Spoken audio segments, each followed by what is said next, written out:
मुझे।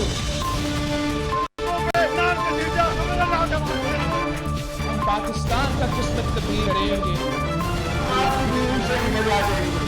आज ये पाकिस्तान और अवाम एक थे, एक हैं और एक रहेंगे।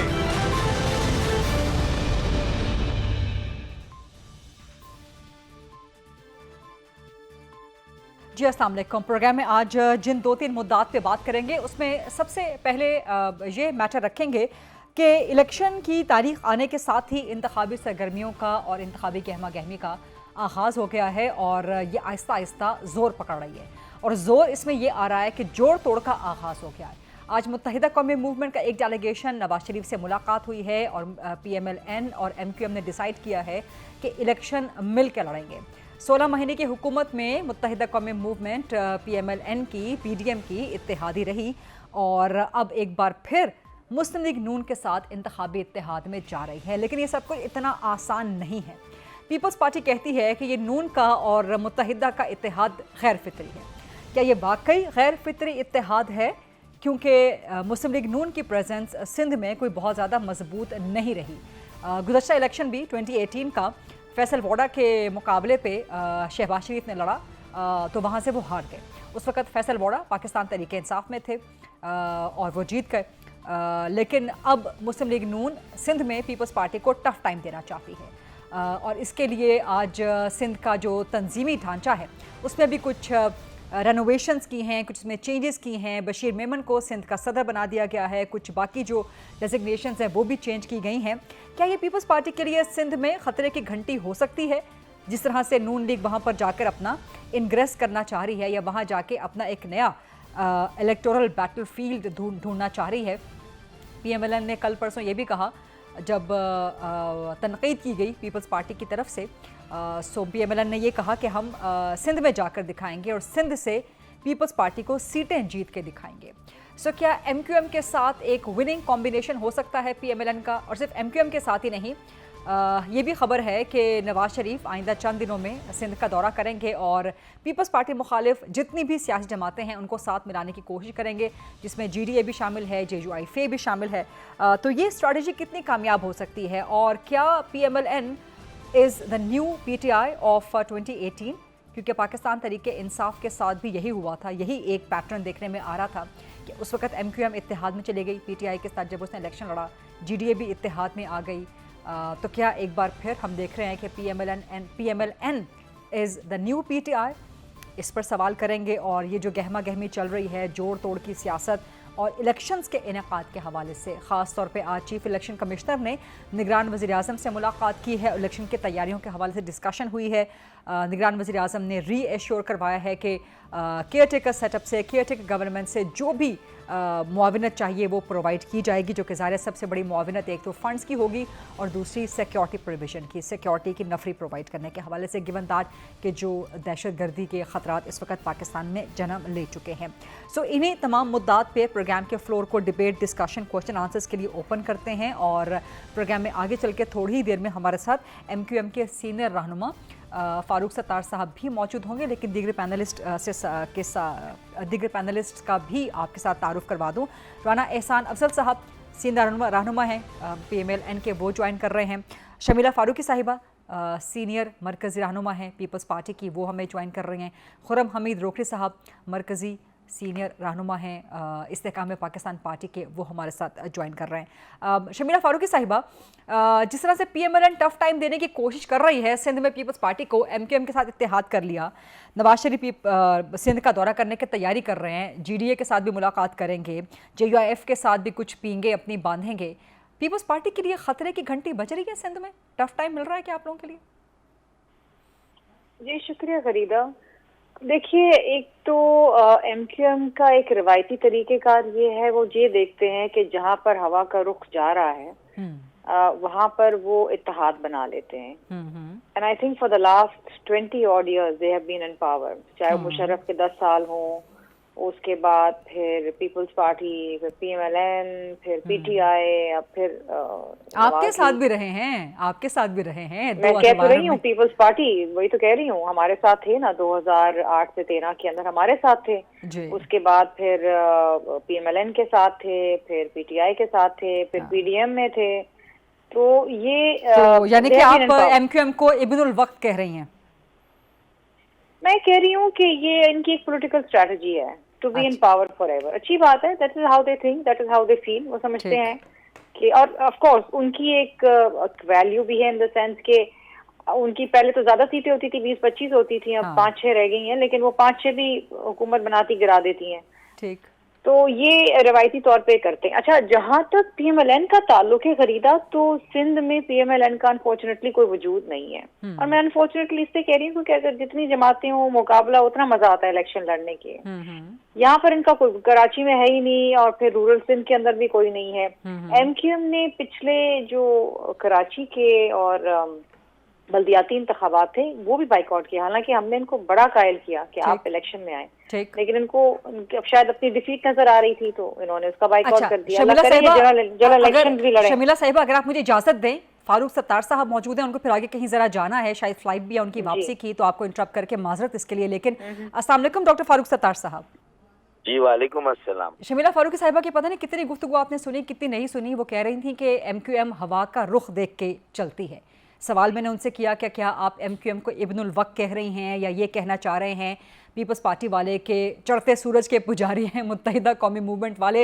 लेकिन आपको कैसे हवा का रुख पता चल गया, अगर ऐसी हकीकत है कि हवाएं इस वक्त मुस्लिम लीग नून की फेवर में चल रही हैं? ठीक है, मैं सबसे पहले तो शर्मिला फारूकी के नजर दो अशार कर दूं ना, ठीक है ना, कि असल ये जो इनके बयान जितने भी आ रहे हैं ना, दो सियासी जमातें अगर आपस में मिलती हैं जो कि PDM में भी साथ नहीं, अब खैर अगर जरदारी साहब मिलेंगे नवाज शरीफ साहब से, तो क्या ये दो सियासी जमातें उनके सरबराह उनके बड़े आपस में नहीं मिल सकते हैं? मतलब ये जो इसमें MQM के ऊपर इतना मतलब राशन पानी लेके चढ़ाई करना, यही इनकी नर्वसनेस का सबसे बड़ा इजहार है ना, कि ये सब परेशान हो गए कि MQM के रुकावटें कुछ दूर हुई हैं, MQM यूनिफाइड अब MQM है, मुत्तहिद मुनज़्ज़म मुतहर्रिक MQM। जनवरी में सारे हमारे जो हमारे हिस्से बखरे थे सब आपस में एक हो गए। तो असल में ये नर्वस इनको कहना ही नहीं चाहिए, इनको कहना अच्छी बात है अगर मुल्क के लिए कर रहे हैं, अवाम के लिए कर रहे हैं, उनके बुनियादी मसाइल हल करने के लिए एक हो रहे हैं, तो ये नैरेटिव होना चाहिए। लेकिन अगर कोई सियासी जमात दूसरी दो सियासी जमातों के मिलने पर अगर कोई इस किस्म की कोई बेचैनी, कोई परेशानी का जो इन्होंने इमारत खड़ी की थी वो खोखली थी, अब इमारत गिरने वाली है। असल मसला ये है, अब मैं नजर करता हूँ 2 स्टेशन के, ठीक है ना जी। वो ये कि चराग देख मेरे मचल रही है हवा, चराग देख मेरे मचल रही है हवा, कई दिनों से बहुत रही है हवा, सुना रहे जो किस्से मेरी तबाही के, सुना रहे किस्से मेरी तबाही के,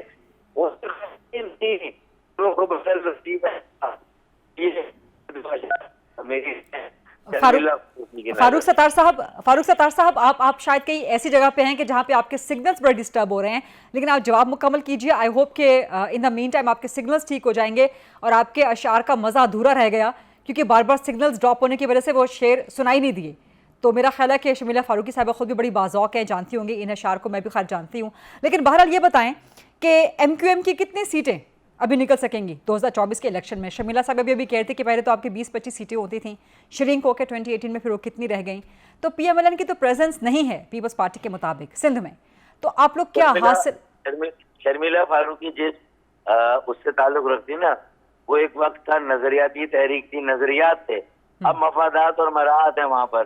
अब ये जाहिर है कि ये नहीं, अभी तो इंतखाबात भी जीत गई ना, नजरियात, मफादात, मराहत, अभी तो बल्दियाती इंतखाबात भी जीत गई ना पीपल्स पार्टी सिंध में। हाँ, तो वो किस तरह जीती है वो भी मेरे ख्याल में कोई ढकी छुपी बात तो है नहीं ना। अच्छा, अब हम आते हैं कि इन्हें याद नहीं कि अपनी जो जिसके नारे लगाते हैं ये मोहतरमा बेनजीर भुट्टो शहीद, उनको एक वक्त था कि 88 में उनको मेरे ख्याल में कोई 70, 80 से ज्यादा 90 सीट्स मिली थी और हुकूमत बनाई थी उन्होंने। फिर जब 90 में मौका आया तो उनको सिर्फ 16 सीटें मिली।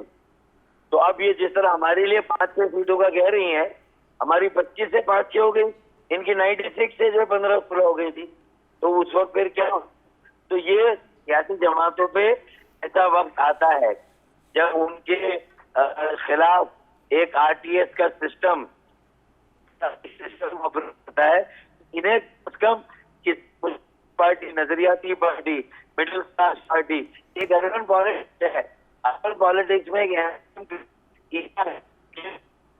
नहीं, लेकिन सिंध में फारूक सत्तार साहब, आपकी आवाज फिर ड्रॉप हो रही है। आई होप कि दोबारा ठीक हो जाए सवाल के बाद।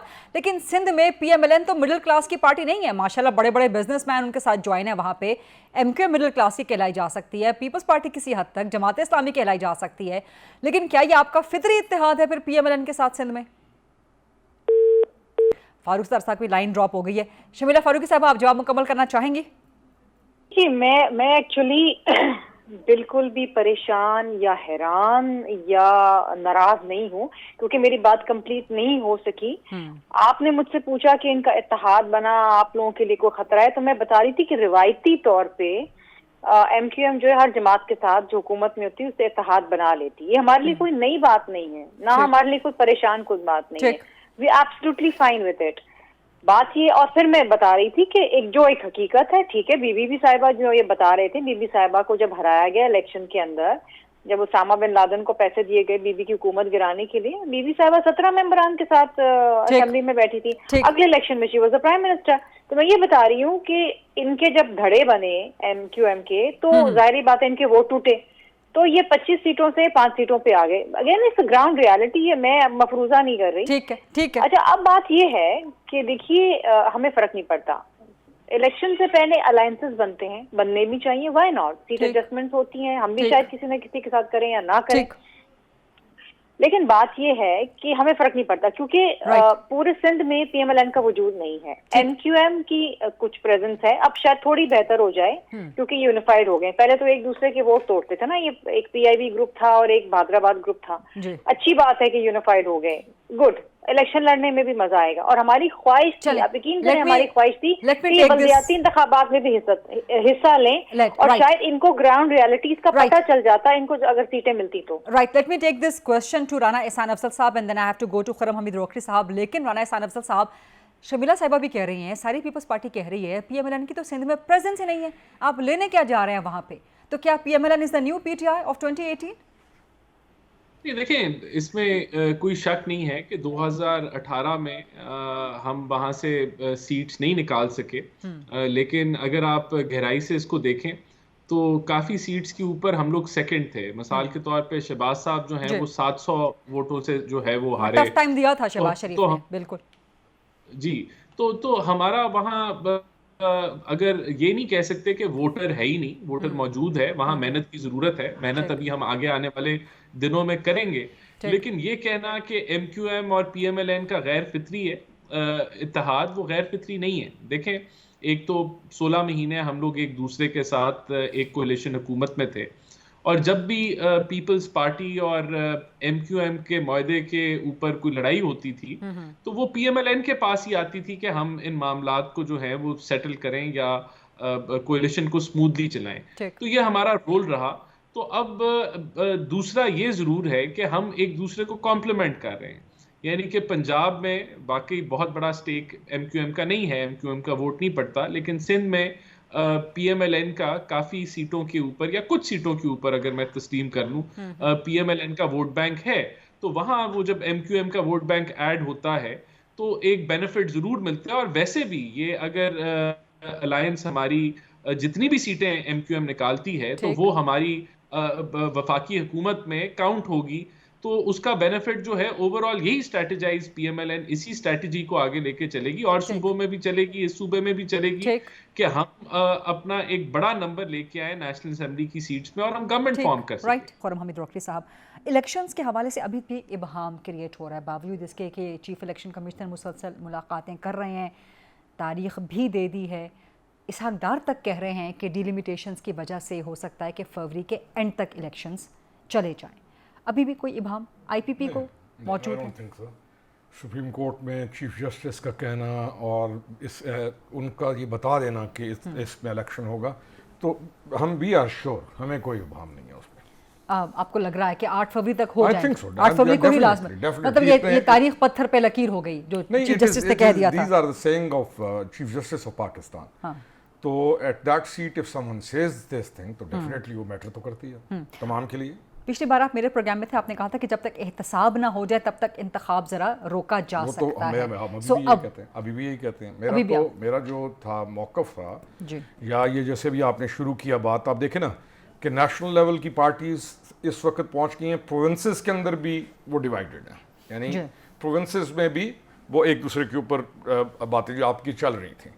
तो उस पर मैं चाहता हूँ थोड़ा सा उस पर भी बोलूं। उसमें मैं उसमें जो पिछला है उसमें मैं ये कहूँगा कि अर्बन और रूरल का जो इशू है ना सिंध का, वो बड़ा क्रूशल है। और MQM को एक क्रेडिट जाता है कि MQM ओन करती है कराची को, पीपल्स पार्टी कराची को ओनरशिप नहीं देती Peoples Party. They all know it. अच्छा, यानी कि हम बैलेंस में चले ना, दे ऑल नो इट, वो ओनरशिप नहीं देती। हाँ, पिछली इस गवर्नमेंट में जो अभी पिछले 16, 17, 18 महीनों में तो कुछ लोगों ने कहना शुरू किया कि जी पीपल्स पार्टी ने ओनरशिप कराची को देना शुरू किया, 70 साल हो गए।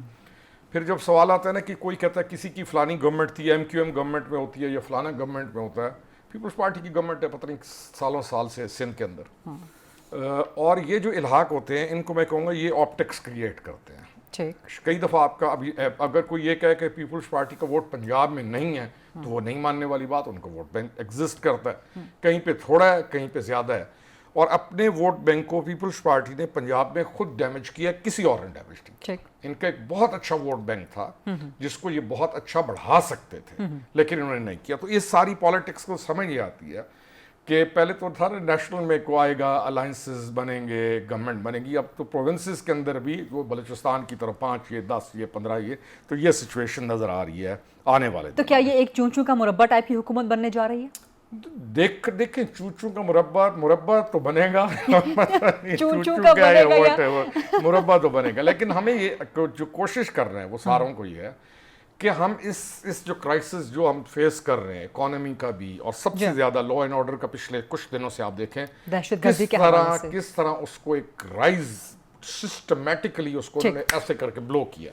तो हमें बहुत ज़्यादा सीरियस होने की ज़रूरत है तमाम स्टेक होल्डर्स को पॉलिटिकली। इस चीज़ पर डिबेट मजीद भी जनरेट करेंगे। प्रोग्राम में एक ब्रेक का वक्त हुआ है। जो इस वक्त टेररिज्म की वेव है, जो थ्रेट है टेररिज्म का, क्या वो इम्पैक्ट कर सकता है इलेक्शंस के इनेकाद के हवाले से, ये सवाल भी करेंगे। कुछ मजीद सवाल भी जनरेट करेंगे after a short break. Stay with us please. जी, welcome back after the break. Program में आज मौजूद है शमीला फारूकी साहिबा, खुर्रम हमीद रोकड़ी साहब और राना एहसान अफजल साहब। राना एहसान साहब, जहाँ पर आप लोग पीपल्स पार्टी को सिंध में टफ टाइम देने की तैयारी कर रहे हैं, वहीं पे जरदारी साहब पंजाब के दौरे पे एक बार फिर आ रहे हैं, साउथ पंजाब के ख़ास तौर पे दौरे में जा रहे हैं, और वो आपको पंजाब में कहीं ना कहीं वाज़ेह मैदान या खुला मैदान लड़ने के लिए देने को तैयार नहीं है। बिलावल भुट्टो ने भी कह दिया कि अगला वज़ीर आज़म लाहौर से नहीं होगा। देखिए, अभी जो हमारी जो स्ट्रैटेजी है, हम समझते हैं कि पंजाब में हम एक अच्छा नंबर ले सकते हैं नेशनल असेंबली के लिए भी, और सूबे में तो हम 2/3 अक्सरियत से इंशाल्लाह पंजाब हुकूमत बनाएंगे। उसके साथ साथ जो ये बहुत बड़ा दावा कर रहे हैं आप, ये बहुत बड़ा दावा कर रहे हैं आप पंजाब में प्रोविंशियल गवर्नमेंट के लिए। जी, मैं बिल्कुल ये दावा कर रहा हूँ और इंशाल्लाह ये जरूर पूरा होगा। तो हमारी स्ट्रैटेजी यही है कि जो यानी कि अगर हमारे कोई नंबर कम भी होते हैं तो हम एक स्ट्रांग गवर्नमेंट बनाएं, और उसकी वजह ये है कि हम लोगों ने MQM से भी जो है वो अलायंस किया है कि हम मिलके इलेक्शन लड़ेंगे।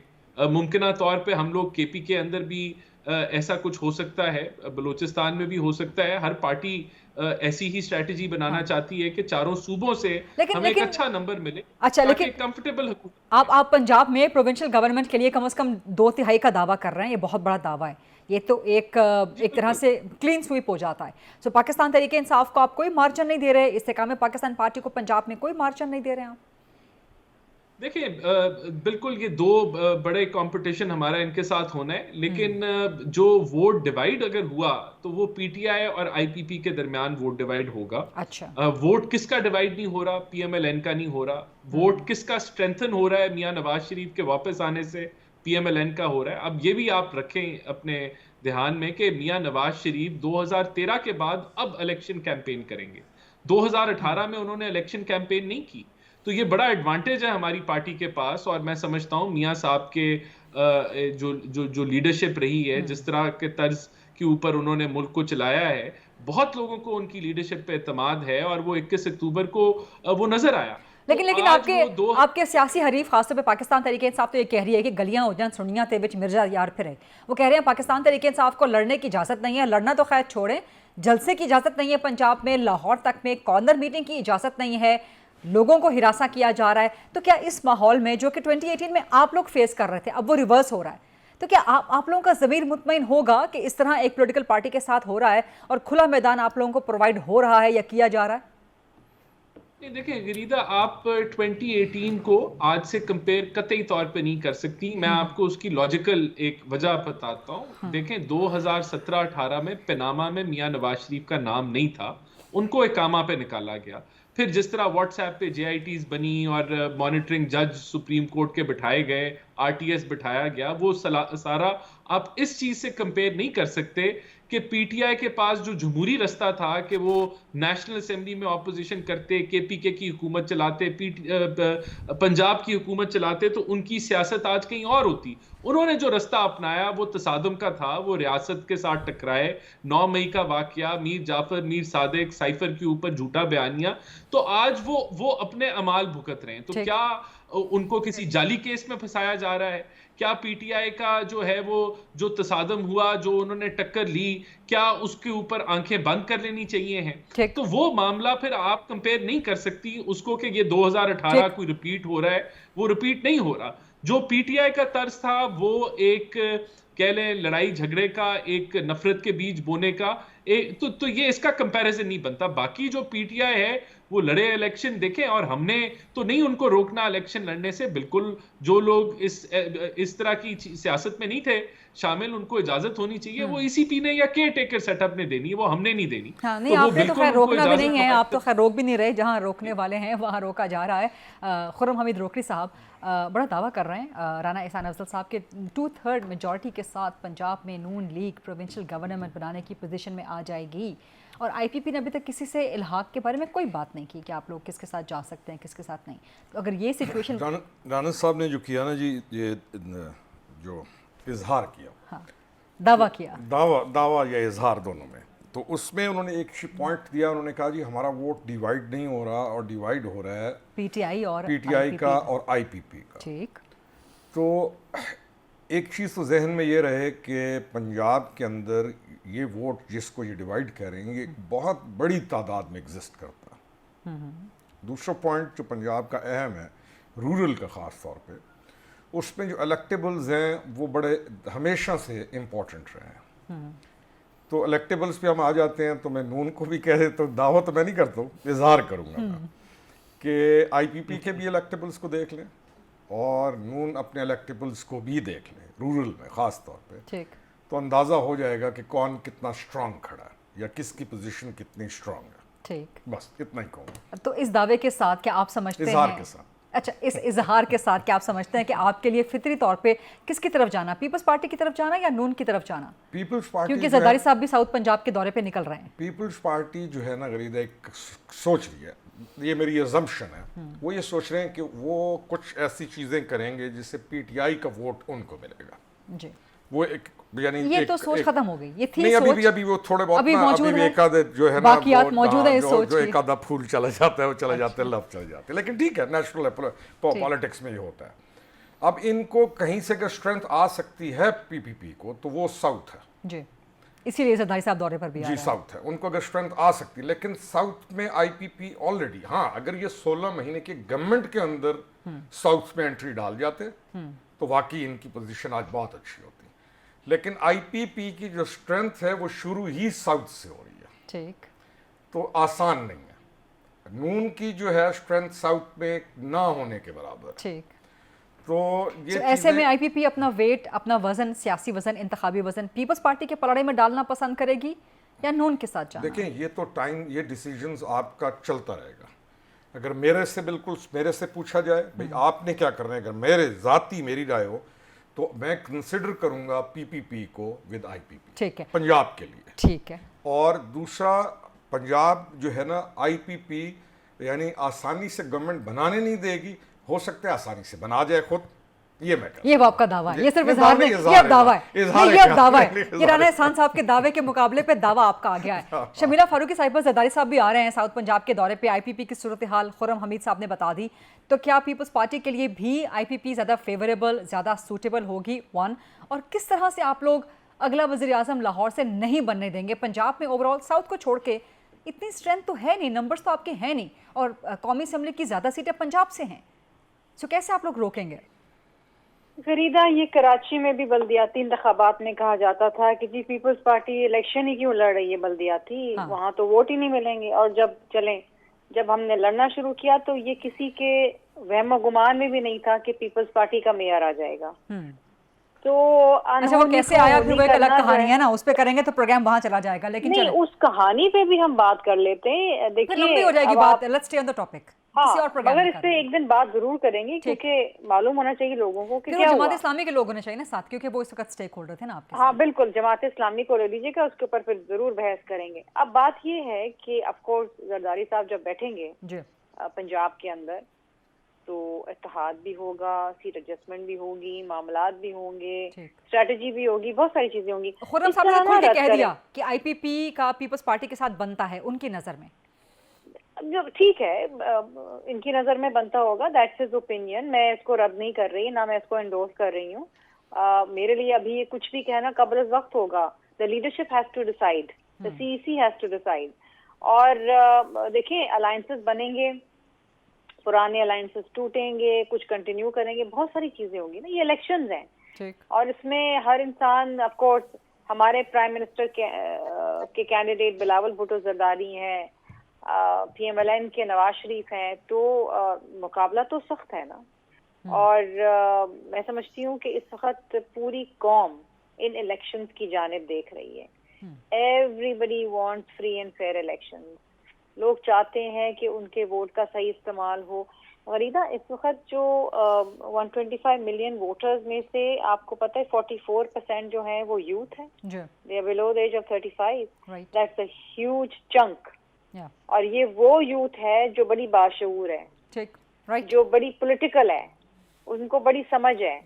तो वो भी जब वोट डालेंगे तो वो देखेंगे कि कौन है जो डिलीवर करता है, कौन है जो हमें उम्मीद देता है। इस वक्त तो बड़ी ना उम्मीद है ना, बड़े मायूस हैं, वो तो मुल्क छोड़ने की बात करते हैं। बिल्कुल बिल्कुल ऐसा ही। तो अगेन, जो उनको बताएगा, जो उनके लिए प्रोग्राम्स लाएगा, जो उनको अपॉर्चुनिटीज देगा। अभी तो मैनिफेस्टो सामने आएंगे। यूथ को कौन अट्रैक्ट कर सकता है? बिलावल भुट्टो कर सकते हैं, या वहां से नवाज शरीफ, शहबाज शरीफ कर सकते हैं, या मरियम नवाज कर सकती हैं, यहाँ से जहांगीर तरीन कर सकते हैं, या अलीम खान कर सकते हैं? कौन कर सकते हैं? इस पर सवाल करते हैं शमीला साहब एक ब्रेक के बाद। Let's take a short quick break, वापस आते हैं, then will debate, generate this debate. Welcome back after the break. Program में मौजूद हैं खुर्रम हमीद रोकरी साहब, राना एहसान अफजल साहब और शमीला फारूकी साहिबा। टाइम कम रह गया तो राना साहब वेरी क्विक क्वेश्चन आपसे और वेरी क्विक आंसर मैं उसका चाहती हूँ। अगर आप पंजाब में 2/3 मेजॉरिटी लेने का दावा कर ही रहे हैं तो फिर पंजाब में सीएम के लिए उम्मीदवार कौन होगा, ये तो बता दें। शहबाज शरीफ रखेंगे, कोई और होगा? ये तो पार्टी जब ये वक्त आएगा तो तब डिसाइड करेगी, लेकिन हमारे पास कोई उम्मीदवारों की कमी नहीं है। बहुत सारे उम्मीदवार हैं, इसका फैसला मियां नवाज शरीफ लेकिन ज्यादा इंक्लिनेशन किसकी तरफ है इस वक्त? पार्टी के अंदर कोई सोच तो होगी। प्राइम मिनिस्टर का उम्मीदवार तो आप ले आए, तो पंजाब में अगर आप लोग क्लेम कर रहे हैं गवर्नमेंट बनाने का, तो शहबाज शरीफ रखेंगे, हमजा रखेंगे, कोई और होगा, या शहबाज शरीफ सेंटर में आएंगे, क्या होगा? देखें, मैं इस पे अभी कुछ नहीं कह सकता, क्योंकि बिल्कुल शहबाज शरीफ भी हो सकते हैं और कोई और भी हो सकता है, लेकिन इसका फैसला जो है वो मियां नवाज शरीफ करेंगे। मेरे ख्याल से प्राइम मिनिस्टर पे जो है वो क्लैरिटी है, सीएम के ऊपर अभी फैसला होना है। खुर्रम हमीद रोकरी साहब, जो आपने टेररिज्म के थ्रेट की बात की, क्या ये इम्पैक्ट कर सकता है इलेक्शंस के इनेकाद को? डेफिनेटली कर सकता है। केपी ट्राइबल एरिया, खास तौर पे जो वजीरिस्तान डाउन है, डेर इस्माइल खान हमारा इलाका जो है जहाँ से हम हैं, और फिर बलूचिस्तान की बेल्ट, बलूचिस्तान की जो बेल्ट है उनकी आपके वेस्टर्न बेल्ट जो है बलूचिस्तान की वो डेफिनेटली कर सकते लेकिन आपने कहा कि इलेक्शन डिले नहीं हो सकता, इससे पहले जो आपने नजर आ रहा है कि इलेक्शन तो टाइम पे होगा। हाँ, फिर कैंपेन लेकिन कैसे अभी होगी ये इन जो हालात में? एक इरप्शन है ना, ये एक बड़ी खतरनाक इरप्शन है और अब इसका ये दुआ करें कि मामलात कंट्रोल में रहें और हम तमाम जितने भी हैं पॉलिटिकल लोग भी इसको बहुत सीरियस लें। और अनफॉर्चुनेटली हमारी जो जैसे हम पोलराइजेशन के अंदर चले गए तो हमारे नौजवानों के लिए तमाम के लिए प्रायोरिटी अपना मुल्क होना चाहिए। ठीक, बहुत बहुत शुक्रिया खुर्रम हमीद रोकड़ी साहब, राना एहसान अफजल साहब, शर्मिला फारूकी साहिबा। ये था आज का प्रोग्राम, देखने का शुक्रिया। I'll see you tomorrow inshallah at 8 o'clock on GTV. Allah Hafiz.